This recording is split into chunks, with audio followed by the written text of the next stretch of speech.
It is 0 hour 30, Universal Time. I'm Jim Tedder in Washington. Somali temporary President Abdullahi Yusuf was unharmed when a bomb exploded near the Parliament building in Baidoa Monday. Somalia's foreign minister has blamed the attack on al-Qaeda terrorists. A bomber attacked the president's vehicles as they drove past the Parliament building. The explosion killed 5 people in the vehicles, including President Yusuf's brother. Officials say security forces killed 6 suspected attackers in a gun battle. No one has claimed responsibility for the attack. A spokesman for the Islamic group that rules Mogadishu and other parts of Somalia condemned the attack. The UN-supported temporary government and the Islamists are attempting to work out a peace agreement as both sides try to expand their control over the country. President Bush is expected to talk about Middle East democracy when he speaks to the United Nations General Assembly in New York Tuesday. Assistants say Mr. Bush will call for help in supporting democracies in Iraq, Lebanon, and the Palestinian territories. He is also expected to use the speech to defend his position on Iran. Bomb attacks and shootings across Iraq have killed at least 41 people. Police say one bomb has killed at least 20 people and wounded 17 others in Tal Afar, north of Baghdad. In Ramadi, a bomb that exploded in a car killed 13 people.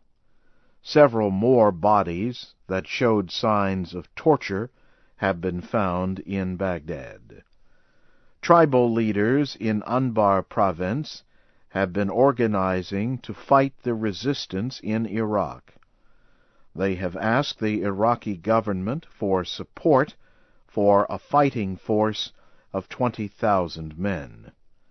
The United States military announced that 2 coalition soldiers were killed Sunday in Baghdad. In Washington, the United States military defended the arrest of an Iraqi who works for the Associated Press. Officials said there were signs that he had strong links to rebels. In Afghanistan, 3 bomb attacks have killed at least 4 NATO soldiers and 15 other people. The 4 soldiers were from Canada. They were killed as they gave out school supplies to a group of children. A bicycle carrying a bomb drove into the crowd and exploded. At least 10 soldiers and 25 children were injured. Also Monday, another man riding a bicycle exploded a bomb and killed at least 10 people in the western Afghan city of Herat. Police said the bomber's target was a top police officer. In Kabul, another bomb explosion killed 3 policemen and wounded another. You are listening to the news in VOA Special English. The Vatican has told its diplomats around the world to explain the full meaning of a speech by Pope Benedict, the leader of the Roman Catholic Church. The effort is meant to calm anger among Muslims. Muslims around the world found the Pope's recent comments on Islam insulting. Angry protests continued Monday. Hundreds protested in Basra in southern Iraq. There were also protests in the Pakistani area of Kashmir. A religious official in China said The Pope's comments insulted Islam. Egyptian lawmakers called for a suspension of diplomatic links with the Vatican if the Pope does not make a satisfactory apology. The Pope has said he regrets the anger caused by a speech he made last week in Germany. The European Commission says the Pope's comments have not been understood correctly. News reports say President Bush has decided to name a special diplomat to try to end the violence in the Darfur area of Sudan. On Monday, officials said the president might announce the move Tuesday when he speaks to the United Nations General Assembly. The United Nations Human Rights Council opened its meeting in Geneva Monday with a call for international peacekeepers in Darfur. The UN High Commissioner for Refugees criticized the Sudanese government and rebels for failing to protect civilians. Sudanese President Omar Hassan al-Bashir has rejected a resolution to send UN peacekeepers to his country. But Sudanese officials have signaled that they will accept an extension of the African Union peacekeeping operation in Darfur. That operation is set to end on September 30th. A leading American Islamic rights group has noted a rise in anti-Muslim opinions in the United States.